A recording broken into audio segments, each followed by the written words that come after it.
चौथा प्रश्न आहे, एका अपूर्णांकाचा छेद हा अंशाच्या दुपटीपेक्षा 4ने मोठा आहे आणि जर अंश आणि छेद यामध्ये 6 मिळवले, 6 वजा केले तर छेद हा अंशाच्या 12 पट होतो.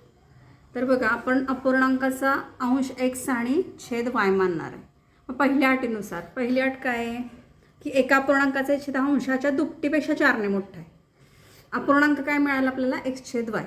पहिल्या अटीनुसार छेद हा अंशाच्या दुपटीपेक्षा म्हणजे अंश काय आहे एक्सची दुप्पट म्हणजे 2x पेक्षा 4ने मोठा म्हणजे अधिक 4. y बरोबर 2x अधिक 4. yला या साईडला नेलं आपल्याला समीकरण मिळेल 2x वजा y. 4 डाव्या बाजूला जाईल, वजा 4 होईल. 2x वजा y बरोबर वजा 4 असं आपल्याला समीकरण 1 मिळेल. आणि दुसऱ्या अटीनुसार दुसरी अट काय आहे की अंश आणि छेद दोघांमधून जर 6 वजा केले, अंश आणि छेद दोघांमधून जर 6 वजा केले म्हणजे x वजा 6 आणि y वजा 6 दोघांमधून जर 6 वजा केले तर जो छेद आहे तो अंशाच्या 12 पट होतो. मग छेद जो आहे म्हणजे y वजा 6 हा अंशाच्या 12 पट. मग 12 कंसात x वजा 6. दुसऱ्या अटीनुसार आपण या पद्धतीने लिहून घेतलं 12 कंसामध्ये x वजा 6 कारण 12 पट दिलेली आहे बरोबर y वजा 6. सोडून घेतलं कंस 12 गुणिले x 12x वजा 12 सख्ख 72 बरोबर y वजा 6. 12x वजा y जे चल जे आहे ते एका साईडला घेतले आणि संख्या एका साईडला घेतल्या.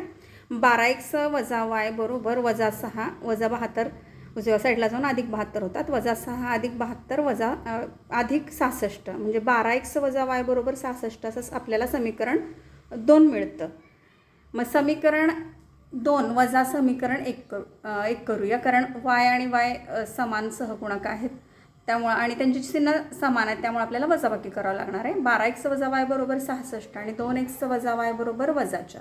वजा वजा अधिक होतं, वजा yला अधिक y निघून जातं. 12xमधून 2x गेले 10x राहिले आणि 66 वजा वजा अधिक 4 होणार. 66 अधिक 4 70.